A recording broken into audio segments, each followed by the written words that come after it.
Apesar da expectativa de que Beraldo se torne um dos principais alvos de equipes estrangeiras na atual janela de transferências, o São Paulo não deve tentar ampliar sua fatia nos direitos econômicos do zagueiro, que se machucou esta semana e deve desfalcar o time por até um mês.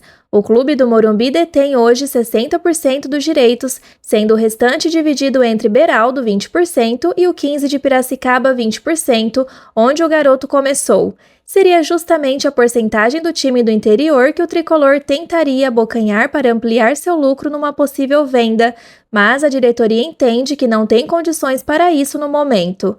Além da crise financeira permanente no Morumbi, os cartolas acreditam que o 15 de Piracicaba não tende a facilitar esse negócio. Ao GE, recentemente, o presidente do 15, Luiz Guilherme, disse estar aberto ao diálogo, mas os são paulinos creem que não conseguirão avançar. O time de Piracicaba tem um patrocinador forte e teria condições de esperar uma venda de Beraldo para um clube do exterior para lucrar mais. O São Paulo avalia que pode negociar Beraldo por até 15 milhões de euros, cerca de 80 milhões de reais, o que renderia ao 15 algo em torno de 16 milhões de reais. Os dirigentes do Morumbi, entretanto, sonham segurar Beraldo ao menos até o fim da temporada e esperam receber propostas por outros atletas para isso, Pablo Maia e Rodrigo Nestor principalmente. Por enquanto, cartolas admitem apenas que o lateral Natan foi procurado por clubes menores da Europa, mas as propostas não agradaram. O meia André Anderson deve entrar na justiça contra o São Paulo depois de seguir sem respostas do clube após nova notificação extrajudicial.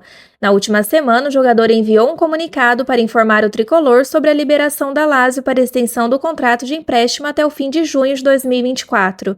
No documento, a Lazio se apega à Lei Brasileira de Estabilidade Provisória para Acidentes de Trabalho, algo alegado por André Anderson para cobrar a renovação por mais um ano. O meia enfrentou problemas no pubis e operou em abril. O São Paulo, que comunicou o encerramento do contrato no último dia 15, não vai se pronunciar sobre o assunto. Além da prorrogação do contrato de trabalho, André Anderson cobra direitos de imagens atrasados, custos da cirurgia realizada no pubis e a possibilidade de realizar o processo de recuperação dentro do CT do São Paulo. O clube, por outro lado, não conta mais com o meia, que antes da rescisão possuía compromisso até esta sexta-feira.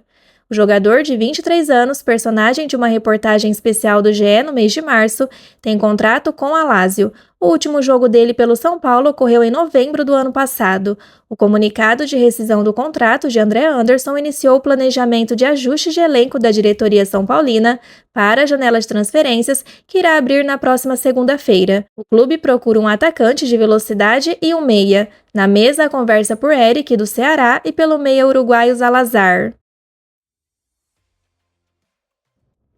Emprestado pelo Fluminense ao São Paulo até dezembro deste ano, Caio Paulista vem caindo cada vez mais nas graças da torcida do time paulista. O sucesso na equipe é tanto que, faltando 6 meses para o fim do vínculo, o jogador já foi tema de uma consulta informal sobre uma possível compra definitiva ao final da temporada.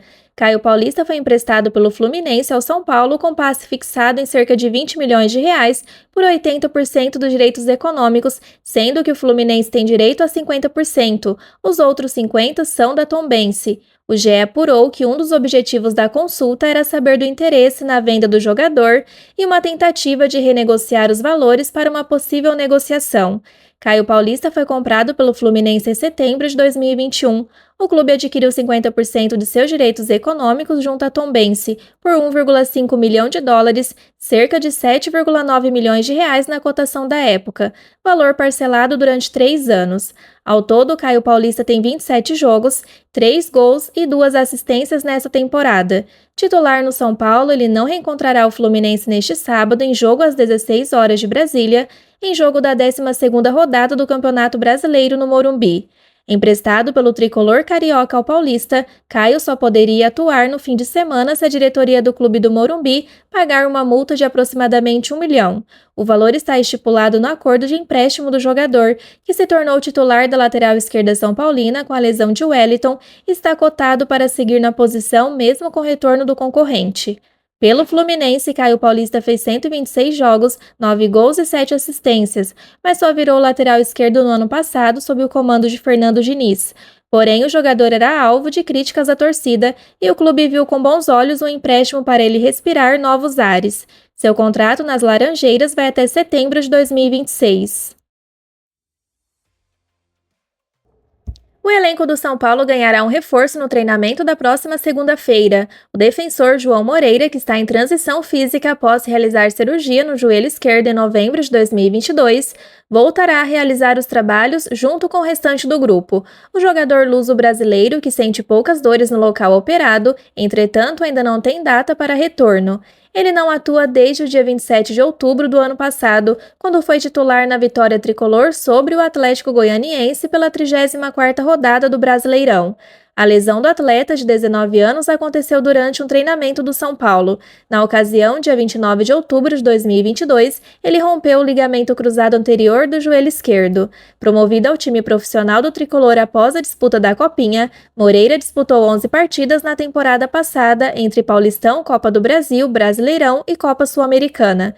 Das vezes em que esteve em campo, 8 foram na condição de titular. Ele marcou um gol. Revelado em Cotia, o atleta acumula convocações pela seleção de base de Portugal e havia sido chamado para participar da preparação da seleção brasileira sub-20 para a disputa do Sul-Americano da categoria, que aconteceu em fevereiro de 2023, quando sofreu a lesão.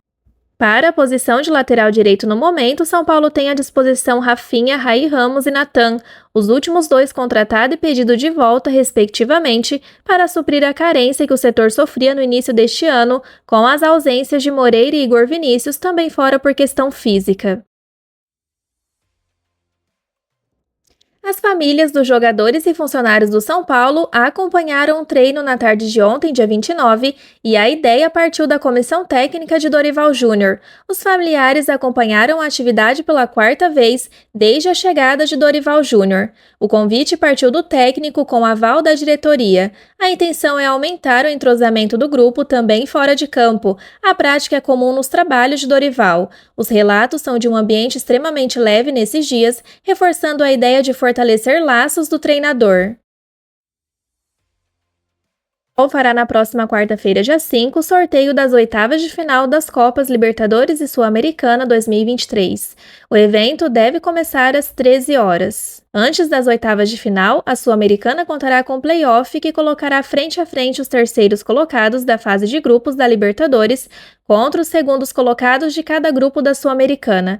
Os play-offs serão disputados em jogos de ida e volta que devem acontecer nas semanas de 12 e 19 de julho.